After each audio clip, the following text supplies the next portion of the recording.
Hello everyone, welcome to my channel Astha's Amazing Science. I am Astha with you. So today we will see chapter 3 Mineral and Power Resources. This is the chapter 3 of class 8 NCERT Geography book. So in this we will cover some topics of this chapter. So let's start from the beginning. There यहाँ पे किरी है जो अपने visit कर रहा है अपने नेटिव प्लेस जो ढानबार के नियर है विद शुकान. सो किरी बहुत अमेज था देखने के लिए कि लार्ज एरिया बहुत ब्लैक है. उसने शुकान से पूछा कि क्यों ये प्लेस बहुत ब्लैक और डस्टी है. तो शुकान ने रिप्लाई किया कि ये इसलिए है क्योंकि यहाँ पे कोल माइंस है. यहाँ नियर बाय कोल माइंस है.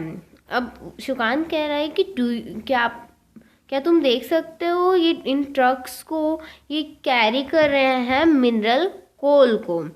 सो अब किरी ने पूछा कि व्हाट आर मिनरल्स क्या होते हैं. तो शुकान ने कहा कि क्या तुमने कभी बेकर्स को देखा है बिस्किट बेक करते हुए, जो फ्लोर, जो मिल्क, शुगर एंड समटाइम जो वो एग्स को मिक्स करते हैं एक साथ. तो जब आप उस बिस्किट को जब वो बेक्ड अप हो जाता है एंड आपके पास पहुंच जाता है, जब आप उन बिस्किट्स को ईट करते हो तो क्या आप उन सारे इंग्रेडिएंट्स जो उस बेकर ने डाले हैं वो साथ में सेपरेटली देख पाते हो. Just as in the biscuit. उस बिस्किट में आप केवल एक बिस्किट ही देख पाते हो और कोई अलग इंग्रेडिएंट नहीं देख पाते हो. अब यहाँ पे नंबर ऑफ थिंग्स है जो आप नहीं देख पाते हो. सो जैसे कि रॉक है हमारे इस अर्थ पर, इसके पास भी सेवरल मटेरियल्स हैं जिन्हें हम लोग मिनरल्स कहते हैं, जो मिक्स्ड हैं उनमें रॉक्स में जो रॉक्स में मिक्स्ड हैं. सो ये मिनरल एक तरह से मीन्स स्कैटर्ड है throughout the earth's rock की क्रस्ट. अब ये शुकात ने रिप्लाई किया था किरी को. अब नेचुरली अकरिंग सब definite chemical composition is a mineral. अब एक नेचुरली अकरिंग सब्सटेंस जिसके पास डेफिनेट केमिकल कंपोजिशन है उसे हम लोग मिनरल कहते हैं. और ये जो मिनरल होते हैं ये इवनली डिस्ट्रीब्यूटेड नहीं होते हैं हमारे ओवर द स्पेस में. हर जगह बराबर डिस्ट्रीब्यूटेड नहीं है हमारे पूरे स्पेस में. ये कंसंट्रेटेड है इन ए पर्टिकुलर एरिया, कि कुछ पर्टिकुलर एरियाज में और रॉक फॉर्मेशन में.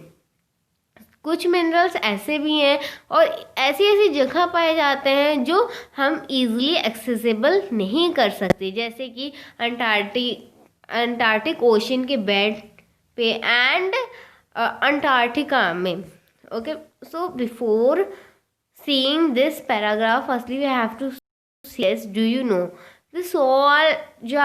the salt in your food and graphite in your pencil are also minerals. जो salt आपके फूड में रहता है और ग्राफिट जो आपकी पेंसिल में रहती है, ये सब भी मिनरल्स हैं. Okay, so come to our topic. Minerals are formed in different types of geological environment under varying condition. अब मिनरल्स फॉर्म्ड होते हैं different types of geological environment में अंडर वारिंग कंडीशन में, और ये क्रिएटेड होते हैं बाय नेचुरल प्रोसेस एंड बिना ह्यूमंस के इंटरफेरेंस के. और ये दे कैन बी आइडेंटिफाइड. ये अगर हम इन्हें आइडेंटिफाई करें, अगर बेसिस पे करें, किसकी बेसिस पे, फिजिकल प्रॉपर्टी के अगर बेसिस पे करें, तो जैसे कि उसका कलर किस कलर का है, उसकी डेंसिटी, उसकी हार्डनेस, और अगर हम लोग उसकी केमिकल प्रॉपर्टी को देखें तो उसकी सॉल्युबिलिटी किस तरह की है. So after this what is our topic, this is we have seen that what this is the mineral and what are the types of minerals. अब types of minerals कौन कौन से types के minerals होते हैं? There are all over 3000 different minerals हैं.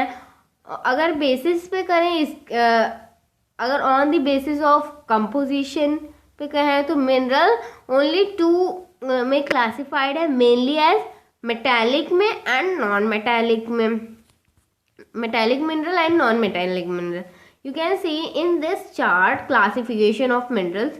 There is mineral and this is classified into metallic and non-metallic, and after that the metallic mineral is further classified into ferrous and non-ferrous. So this is the metallic minerals. Firstly we will see the minerals. ये जो metallic mineral होते हैं ये contain करते हैं जो raw form में होते हैं, और metals are hard substance that conduct heat and electricity and have a characteristic of luster or shine. अब जो मेटल्स हैं वो हार्ड सब्सटेंस है एंड ये कंडक्ट करते हैं हीट और इलेक्ट्रिसिटी को, और इनके पास कुछ कैरेक्टरिस्टिक है जैसे कि लस्टर और शाइन. अब इनके एग्जांपल्स हैं आयरन और बॉक्साइट एंड मैंगनीज. ये कुछ एग्जांपल्स हैं. अब मेटालिक मिनरल्स में भी फर्दर क्लासिफाइड है फेरस और नॉन फेरस. मेटेलिक मिनरल या तो फेरस ही होगा या तो नॉन फेरस होगा. अब फेरस मिनरल्स होते हैं वो मिनरल जैसे कि आयरन और मैंगनीज एंड क्रोमाइट्स जो कंटेन करते हैं आयरन को. ओके, सो ये तो फेरस मिनरल है. और नॉन फेरस, अब फेरस मैंने बताया कि जो मेटेलिक मिनरल है वो या तो फेरस होंगे या तो नॉन फेरस होंगे. तो जो फेरस मिनरल्स होते हैं वो आयरन हो तो वो क्या कंटेन करते हैं, आयरन को कंटेन करते हैं. बट नॉन फेरस कौन से होते हैं, ये मिनरल आयरन को नहीं कंटेन करते बट अदर मेटल्स को कंटेन करते हैं जैसे कि गोल्ड, सिल्वर, कॉपर और लेड को. So the non metallic mineral, अब नॉन मेटालिक मिनरल ये मेटल्स को कंटेन नहीं करते जैसे लाइमस्टोन, मिका एंड गिप्सम. ये कुछ एग्जांपल हैं किसके, मिनरल्स के, ये नॉन मेटालिक मिनरल्स के. अब मिनरल फ्यूल्स, और ये मिनरल कुछ फ्यूल्स को भी फ्यूल्स भी होते हैं कुछ मेटालिक मिनरल में. नॉन मेटालिक मिनरल्स में फ्यूल्स भी होते हैं जैसे कि कोल एंड पेट्रोलियम, ये भी नॉन मेटालिक मिनरल्स हैं. अब minerals can be extracted bye mining, drilling और क्वारिंग. अब कुछ मिनरल्स क्या किए जा सकता है, एक्सट्रैक्ट किए जाते हैं कि बाय माइनिंग, बाय ड्रिलिंग. और अब like you can see extraction of mineral.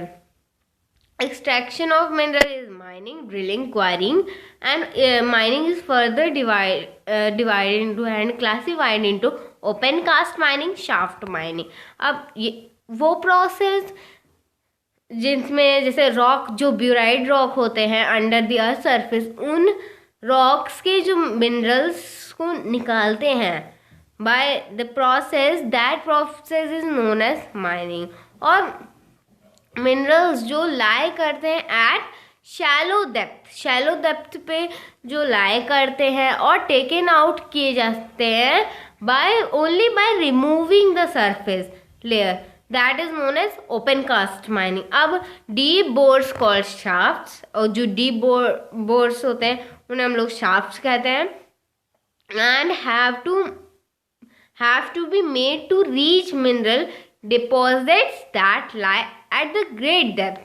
So in minerals को हम लोग इन mining को हम लोग shaft mining कहते हैं. पेट्रोलियम और नेचुरल गैस अकर करते हैं far below earth surface. Petroleum और नेचुरल गैस जो है वो बहुत बिलो हैं, बहुत नीचे है हमारे अर्थ के सरफेस पे। सो इसके लिए क्या किया जाता है, जो डीप वेल्स बनाए जाते हैं एंड बोर्ड बनाए जाते हैं, जिससे क्या हो उन्हें निकाला जा सके by, this is called drilling. और मिनरल जो लाया करते हैं near the surface are simply dug out, वो सिंपली डग आउट किए जाते हैं and by the process known as quarrying. So this is the part 1. In next part we will also cover some topic of this chapter. So thank you everyone and have a nice day. अगर आपको मेरा video पसंद है comment subscribe जरूर करिएगा, bell icon को दबाना मत भूलिएगा। Bye bye.